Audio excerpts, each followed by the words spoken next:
Welcome back to the Fighters Corner Podcast, another podcast episode.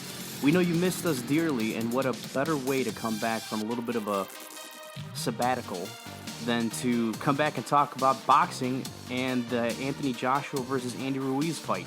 A lot of interesting stuff that went on that fight. It was a little bit of a snooze fest, but we discussed that, amongst other things, with Mr. Miguel Iturrate. Enjoy the show. So who are you taking in this weekend's fights? I know who I got, and it's not who you think. So I'm going to take my picks over to the world's safest and most trusted online gambling site and make a few bets. That's right, it's BetDSI.com. With more than 20 years' experience in the online gaming industry, BetDSI has the best sign-up and deposit promotions on the web. They also boast more deposit options than any other betting site, including fast, free, and secure payouts. Also, for our listeners, they are offering a special promotion where you can build a bigger bankroll and get 100% sports cash bonus when using our promo code Fighters Corner, all one word.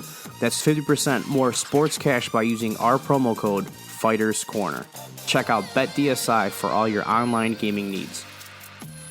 This episode is sponsored by B2 Digital. B2 Digital is doing some really cool things in the mixed martial art world. They're kind of creating a farm league for the bigger shows, and they are listed on a publicly traded company, listed on the stock exchange, BTDG on the stock exchange. They support our show. Guys, please, if you guys like this show, please give them a look, and if you can throw some support their way, man, it'd be greatly appreciated. Also, please don't forget to subscribe, hit like, share, all because you can find us on iTunes, Spotify, Radio Player, iHeartRadio, SoundCloud, TuneIn Radio, and the guy sitting next to you on the train is probably listening to us too. And if you're a fan of boxing, jiu-jitsu, kumite, and even capoeira, go check out my guys at UCL MMA. These guys are the heavyweight champions of mixed martial arts shows. And if you think you're the next Johnny Lawrence, go to their website at uclmma.com, shoot them an email and tell them John sent you before asking their matchmaker that you want to defend your All Valley Karate Championship versus one of their fighters. That's uclmma.com.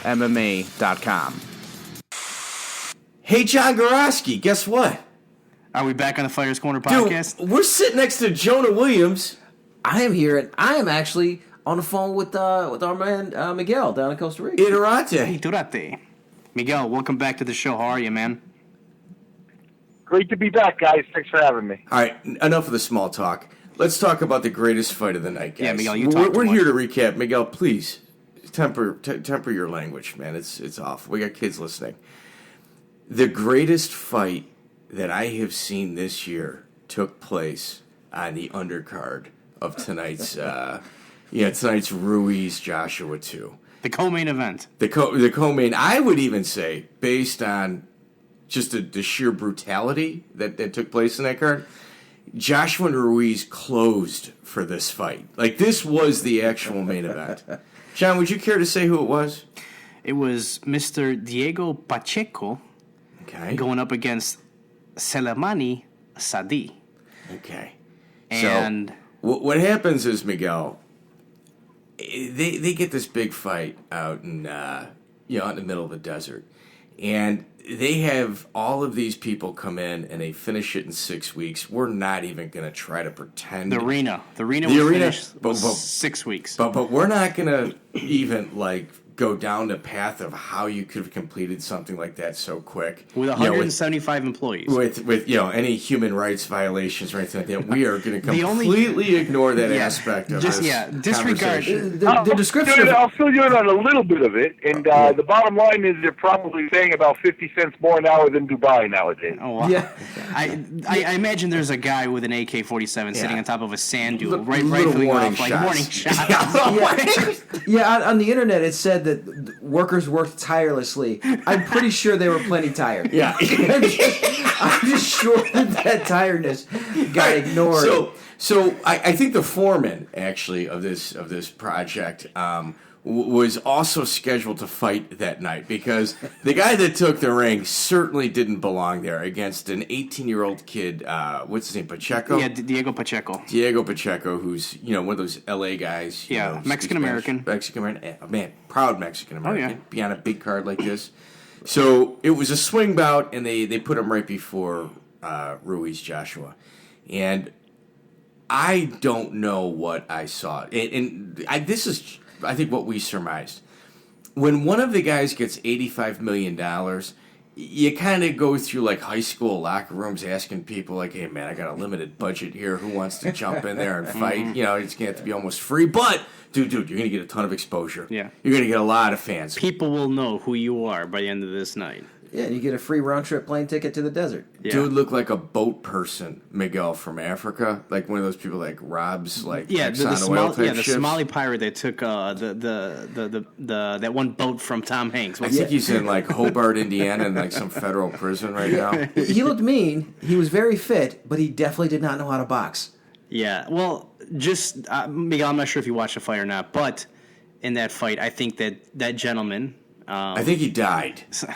He got flatlined. I think his name was Salemi. What was it? Salamani. Do you have his record? Yeah, it's 2015 and 5. 2015, 2016 and 5 now. Okay. So, Yes. so this guy threw about, no joke, 4 punches. Is that what you're calling them? Yeah, well, but they were. He was like swimming. Yeah, they were swimming punches. It was like a butterfly stroke. If I had to, like, you know, They weren't straight punches. They look like they came from the waist, from the elbow, Yeah. okay? And they were just horrible shots. It didn't even land them. As soon as you seen that punch get executed, you knew that it was not a punch, and you seen something else. Miguel, it was horrible. I like to be a little bit more colorful with my language, but I know kids are listening, so I'm just gonna unlike call it. yourself, Miguel. But yeah, it was a complete garbage fight. Anyways, 98 seconds later, DL Pacheco He flatlined him. flatlined him. And you know, I mean, let's. So bad that a cornerman from another fighter's camp came in just to make sure he was alive. Or the foreman didn't have a corner there. Yeah. And they went locker room shopping, going, all right, who's wrapping this guy's hands, dude? Just throw some shorts on, get him out there. But, Miguel, it was the classic tale of, like, the 1980s, fighting under someone else's name in order to use their record to sell it to the crowd. And it was horrible. It was absolutely horrible. It was bad for the sport. Well, here, and did Pacheco look good? Mike, He looked. No, that's the thing is you know, when you're Pacheco, you got to know the first 10 seconds in the fight. It's like, what the hell, you know, because you expect a certain level, you know, on certain cards where the guy's going to bring something, even if you're young in your career and they're bringing you along, and you know, somebody with more or something. But this wasn't Buck. I watched it while you guys were talking. And all of it. Not really. You've watched all of it. Well, here's the thing. Like, even Pacheco was like, all right, you know, he's zoned in. He's getting in a fight, and he goes, wait, this is who I'm fighting?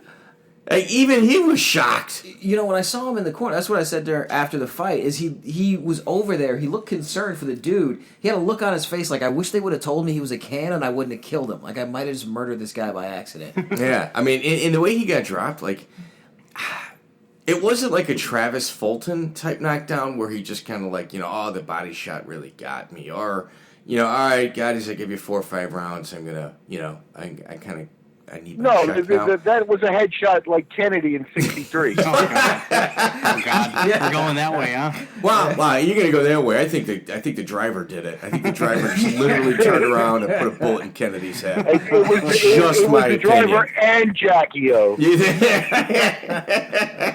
Jackie O, you could see Jackie O cut his throat on the video. Yeah. Just to make sure. So that John, that may have been my favorite fight. I mean, as a local Midwest promoter that goes to Iowa 5 or 6 times a year for like pro fights, I have not seen anything like what I witnessed during this fight in a long time. Since, like, here, another Travis Fulton reference. Since Travis Fulton drove his opponent a few hours to a venue in order to fight him. So that was the last time I saw something like that. Although, after Which watching I have witnessed on at least a dozen times, I might add. Although after watching that Anthony Johnson Ruiz fight, you might just not know what good fights look like anymore. You might have just forgotten. I think that whole card from top to bottom with the outside of Povetkin and Hunter. Yeah. I thought that entire thing was complete and total hot garbage.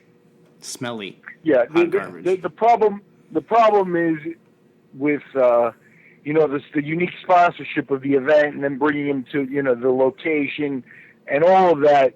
It does come with a lot of baggage. Among that is that there is some pressure, in the business let's try to get on that card. It's going to be a high-profile card, The idea that you can go to Saudi Arabia, maybe get a sponsor for extra money and stuff like that or whatever, is very appealing. So you could see somebody in Pacheco's management, I guess sort of did their job, right? But that's the part that these are middlemen and extra men, and this job didn't need to be done. This kid didn't need that type of exposure on a major card because it really went completely wrong. The matchmaking, who's the matchmaker? Where does that type of accountability come from? And what do you do if a multi-billionaire sponsor comes up to you and goes, "Hey, I got a guy out of Tanzania," and you know what I mean? It's like, hey, do you really? You're gonna tell the guy, "Nah, he's no good. We're not, we can't do that." You know what I mean? So, there's all kinds of flies that this should raise in the sport. Among that is, kind of, this type of. I'm against going to this country for the WWE. Boxing is now so there, and I'm not sure Why? it's the right time. Wait. Let's unpack that. Why are you against going to that country for any type of sporting event? Yeah, because there's a lot of international politics that I'm not really, going to be the best person to talk on. But there's a lot of international politics that get focused on Saudi Arabia now. They're there, and if you really look at the situation at a high level, it's surprising that they're almost allied with Israel and against Iran, who is starting, to show signs of not liking to be restricted by America and all the people America's arming in the area and stuff. So there's just too much politics and stuff. And the guy who's in charge there does wield too much power. And the bottom line is this exchange of money where it's like we buy their oil and then they buy our arms, and all the money we gave them for oil they buy comes right back to us, and there's this cycle. So that's too heavy for me to go box. Yeah, I'm not. I don't need all that hanging over my head when I want to just enjoy a sporting event. You know what I mean? Yeah. And it's different in many ways than going to Mobutu Sese Seko's Congo for the Rumble in the Jungle and stuff like that. Although that probably should have been looked at in the same way, where it's like does boxing really need this? You can make a big spectacle, but the bottom line is are you crossing a moral line going to a country like that? So it gets weird in the past, but in the past, even then, those countries were very much different than Saudi Arabia is, because Saudi Arabia could start a war that ends the entire human race, and those countries were never going to be able to do that at any point. Not even the Philippines for their fight or anything like that. Not in the 70s. Those countries weren't capable of that. This guy is. So, I'm sorry to ramble. It's just too much for me. I would have not done any of this. No, I get it. I understand the political ramifications that you're talking about, but the amount of money being thrown around, you've got Andy Ruiz coming in at $10 million, which, by far is his largest payday, and then you've got a guy that looked all of Taco Bell in Southern California just got rich. Right. Yeah. Let's really get into this. Then you got Anthony Joshua making $85 million. Was that an $85 million performance? No. Did anybody? No. Does anybody want to see Ruiz Joshua 3? No. And it makes me think about something. If you can get Anthony Joshua in front of you right now, what question would you ask him? Because I'll tell you what I would ask him. And my question to him would be, are you proud of that performance? Are you proud of the performance that you just put on for everyone to watch? Because no one wants to see a trilogy. In fact, I don't even want to see your next fight. When we talked to Thurman after his loss to Pacquiao, we told him, you lost and losses suck and all that, but your stock went up Like the way you fought, even though you lost, Yes. you won a lot of people. Yeah, absolutely. And you built yourself. Yeah. Anthony Joshua did the exact opposite, where he went out there and he won, but he won in a way that killed his stock. The reason he was popular is because he was a fighter, he was a finisher, he made the sport fun, and he made tonight very unfun. Here, Miguel, describe Anthony Joshua's performance. In a few words. Tentative, lackadaisical. There was no killer instinct. At no point, it was a completely safe performance. He at no point was going to take any risk whatsoever. No. Yeah, you could, it's a twist on it, and I know a lot of people will go there. The thing to me is this: you're going to get the Eddie Hearn camp and the Joshua camps, at least some of them are going to talk about a master boxing performance and that sort of stuff, That's horrible. And, I would just shut the fuck up if I were them. I'm sorry to the kids there, but, Damn! Church. Damn, enjoy health. Enjoy health. These are the types of things that hurt our Google here's the thing, ratings. Here's the thing, if you're sitting there and you're, especially in front of, freaking, I'm not going to say the name right, so I'll call him MBL or MB, whatever his name is, Muhammad over there, the big chief. Is that the guy that killed Khashoggi? Is that the guy that gave the orders to kill the journalist? I almost called him Mohammed bin Laden, Brett. Basically, we'll just chop it up at that. But the bottom line is he's not a boxing expert. He's a fan, and you could call him a super fan, and he's paying more money. That shouldn't determine whether you agree with somebody fights in that country or not, man. I disagree with that.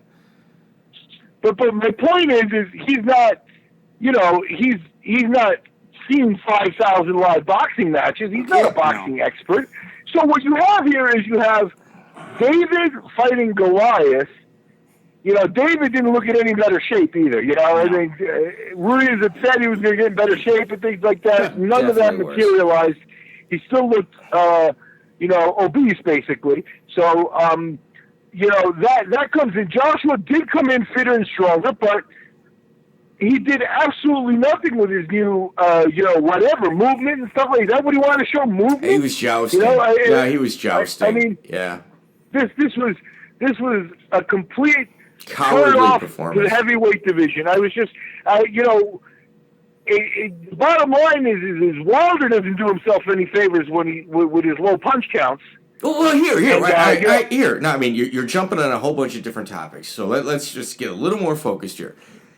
As awful as that performance was, you're not going to sit here and tell me Wilder's last performance looked much different than that. It was the same performance, just with the knockout. The guy threw 20 punches in 7 rounds. Well, if there's a knockout, it's not the same performance. Nah, man, dude, that thing was the same performance, with the exception of the knockout. Well, anytime you have to put a caveat or a right around something, then it's not true. All right, for the first 6 rounds, it was the same fight. How about that? Okay, is that better? What? Go ahead. How long would that fight have had to go for Anthony Joshua to finish it? It wouldn't have. It'd just still be a week? You know what I mean? It would have been like one of those 156-round fights from the turn of the century. Yeah. So, Deontay with Wilder... no real damage. He spent the whole fight either guy. trying to line up one big punch, but he was trying to line up one big... Anthony Joshua spent the whole fight trying not to fight. And in the second round, what did I tell you? He's only fighting the last 45 seconds of each round. He's trying to steal the round in 45 seconds and take the rest of the fight off. Mm-hmm. That's pretty much how he won. That's what I seen. I wasn't too impressed with it. And to be honest with you, how could anybody be impressed with that? You know what it makes me want to do? It makes me want to make sure DAZN doesn't double bill me next time I read my prescription. Yeah. Good luck. That's what it makes me want to do. Yeah, and with DAZN, it makes sense, in a certain sense, that they would want to go there because they don't have to sell tickets to make money. They can get money from 2 or 3 princes can cover the cost. Well, here, because as we said, they spent $95 million on the main event only, plus all the staff they had to take over there, the judges they had to take. whoever. What about the Vaseline corner camera? What do you guys think about this that? Vaseline sponsored corner camera. So essentially, Anthony Joshua. At the end of the UFC, they hold monster cans up during their interviews. Yeah. Anthony Joshua was wearing giant gobs of Vaseline on his head as product placement. It looked like he came out of the womb, man. I mean, it's Yeah, we noticed how much Vaseline, on the back of his head, it looked like he had something. That was just covered in Vaseline. Dude, we're talking about it. By the end of the fight, his whole head, the guy that was putting the Vaseline was being crazy sloppy, and then Mike was like, "Hey, yeah, I don't think that's an accident. I think he's getting $50 for every dab of Vaseline on his product placement. head. There you go. Yeah, and not a single dab flew off of his head from any punch at any point during that fight. No. So after the fight was over, Andrew Ruiz grabbed the mic and pretty much demanded a trilogy. Does anybody at this table or in Costa Rica want a trilogy? No. Because I don't. Dude, I don't care. Mike. I want it erased. Well, I think they should actually do a trilogy, but I don't think that I'll watch it. I mean, I'm okay with that. But they should probably be forced to do a third fight. And they should probably have to do it, like on ESPN2. Well, actually, what he said was exactly what I was thinking. The West Coast feed for worst. Well, what he was thinking is what he said was what I was thinking is they shouldn't do it to have people watch it. They need to prove themselves. Anthony Joshua wants to prove he's back. He's got to knock out Ruiz. Ruiz wants to prove that he belongs to this title shot. As awful as Ruiz looked physically, and we can sit here and go, he ate a whole bag of Funyuns before he walked out the ring. We can say all that stuff, but at the end of the day, he was in that bad a shape, and he kept up. He kept up. His hand speed is to be respected. That's a bad boy. Andy Ruiz is a bad boy. And the only reason he doesn't move well is because he's so out of shape. Yeah, he's slow. He's slow with his feet. Fast hands, slow feet. That's pretty much what it was. And did you hear what he said? Well, I was trying to train myself. His corners, they wanted him training in June. Mm-hmm. He got in there in September, but they didn't say, that's not a September 1st. No. He got in there at the end of September. And you know what? He was probably over 300 pounds, and he worked his way down to where he was at. Yeah. Yeah, I was upset the way how he came in, man. I really was hoping to see a guy who just shocked the world, grab major titles in the boxing community, and get a rematch. And I wanted him to prove to the world that he deserved to be there, and he didn't. Well, that's hard to say. But again, he didn't keep up. You're right. Yeah. But he was the only guy moving forward. Yeah. So we can sit here and go, John, here, this is weird. We had a guy that was scared to fight, and I'm not going to say scared because Anthony Joshua was not scared.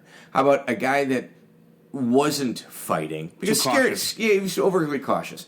So because, in all honesty, at that level, you're not going to sit here and say the word scared. No. But as Jonah pointed out off mic during weigh-ins, he looked like a shell of who he was. He looked shell-shocked. Mm-hmm. And there was another rumor that he got knocked out in sparring again 10 days ago.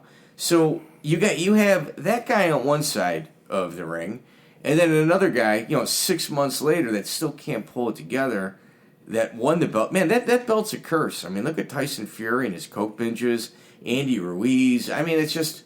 I don't know if it's a curse of the heavyweight belt or what it is. It's probably he got his first big payday. The spotlight's finally on him.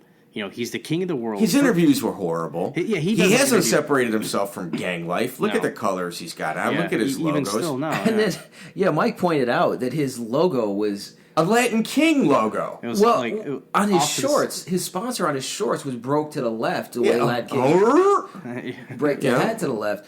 Yeah, wait, we're all from the south side of Chicago. Yeah. So when we see somebody come out to the ring all, blinged out in their gang colors, and then, you got the little 5-point crown on, and he's got the Latin King tattoo on the same side of his body that the logo is cocked to.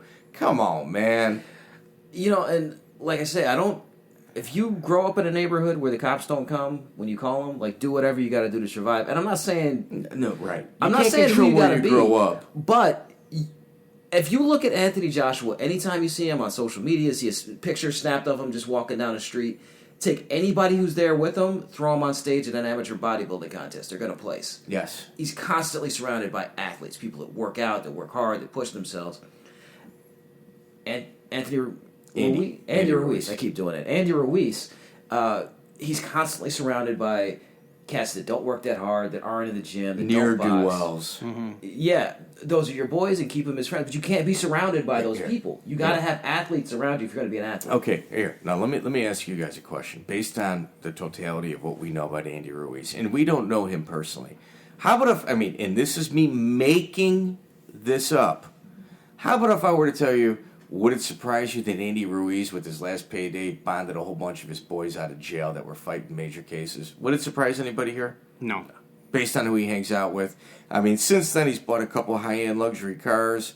He had, an AK-47 with a Latin King crown, cocked on it, gold, platinum, for a necklace. It's just like, man, at some point, Jonah, you're right. You can't control where you grow up, but you can control where you go. And I'm not saying that there's going to be bumps in the roads between now and then, because there are. And you know what, man? If you look at Deontay Wilder, that guy hit a bunch of bumps in the road too. But look what he's doing now. You know what I'm saying? Like, I got Mark Breland. I'm listening to Mark Breland. And I'm changing my stuff up. I'm still evolving. I've got a trainer I respect. And if Ruiz does get down to weight, he could come in under heavyweight.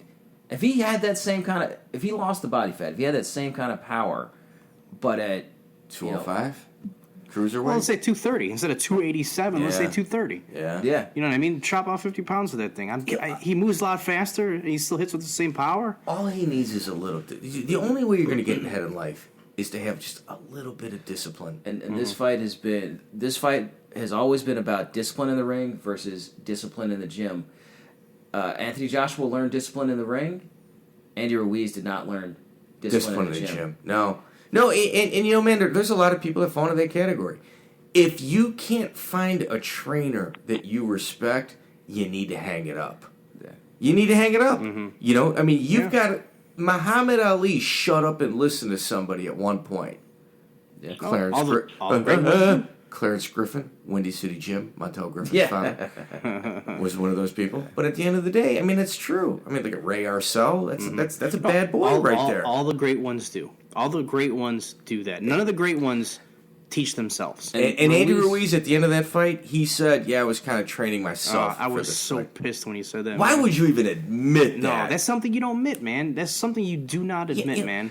John, Jonah, we're all from families. We all got big families. And sometimes things happen with family members. You just, hey, man, just got to stay in-house. Yeah. Maybe not your proudest moment, but we're going to keep it in-house. The thing that drove me nuts was the pre-fight interview that he had with that woman in the locker room. She asked outright, like, hey, so was there a weight problem? He's like, no, I weighed myself like the morning of, and I was 265, and then on the scale in the evening, I jumped on. I was at 287. Yeah, I'm like, just already. I already had my sombrero on. He's like, he's already putting the fluff on it. And then after the fight's over, during his post-fight loss, he's like, oh yeah, weight was a concern for me. And but don't worry. This $10 million that you guys paid me, I'll work harder for it next time. Yeah, I don't think so, man. Yeah, then, dude. I ain't going. 14:59 or what I was calling it, man. Those are his 15 minutes right there. If he gets anything, it's going to be another match versus Joshua, or I don't know, maybe Tony Parker. I don't know if Joshua wants to fight him again. I don't think so. Well, I don't know. If Joshua will fight anybody for $85 million. Yeah, he'll fight all three of us at the same time. But now he does it again. He's going to have to fight for less money because we're not going to watch it. We're not interested. Okay. Miguel, did you notice at the end of that they refused to talk about another opponent? Do you know why? So they can hold out on Wilder Fury again. He is not going to fight anyone. He'll fight Dylan White next. Yeah. And Dylan White's performance was awful. Yeah. That makes sense. But if you think about it too, and you hit rewind in your head to the night where Anthony Joshua did lose to Andy Ruiz, I think in the first sentence of Eddie Hearn's interview was, there's a rematch in the clause. There's a rematch in the contract. So he was already talking rematch after the first loss, but win talk rematch after the win. So, there you have it. Boxing politics. So, with that, Miguel, you still there? Yeah. Did you hang up? Yep, I'm with you. Oh, no, I'm with you here. Okay. All right. We got to keep keeping you in check, buddy. Miguel? Yeah, I'm simmering just like the rest of us, so yeah. Miguel, any final thoughts on boxing tonight? I would want to see Andy Ruiz against the Dillian White next, and they should Really? probably do that in the next 4 months. And I mean, if you're really going to matchmake and the guys are going to be there saying, "Hey, we want to fight and stuff," then start putting everybody through the ringer and move Ruiz back to where he was. I agree that his 15 minutes are probably over. I don't think he'll get back to the top. But with someone like White, especially after a performance like today, he might clean up his name just a little bit, and we'll see if he gets another payday out of it. He should, especially like with all the tendencies and things that might, he should at this point really be looking at, let me see if I can grab another payday out of this, because he may have just screwed that up. Dude, he's going to get up to 400 pounds, man. It ain't happening. That's Butterbean. Oh, Butterbean. And the thing that's frustrating is, how good would he be if he could show up every day? Discipline. If he had that discipline. He doesn't have it. He's got the genetic ability, but not the mental discipline. Yeah, we talked to Arnold Adams, and he was like, "Yeah, Anthony Joshua came to Vegas for like 3 days. He came and worked out 3 times." I've talked to other people in other parts of the country, and they're like, "Yeah, Anthony Joshua was in town for like 4 days. He came in 4 times." Yeah. Like if he's on vacation, wherever he is, he's at the nearest boxing gym working out every single day. Yeah. All right, with that, guys, thank you very much. Enjoy the update.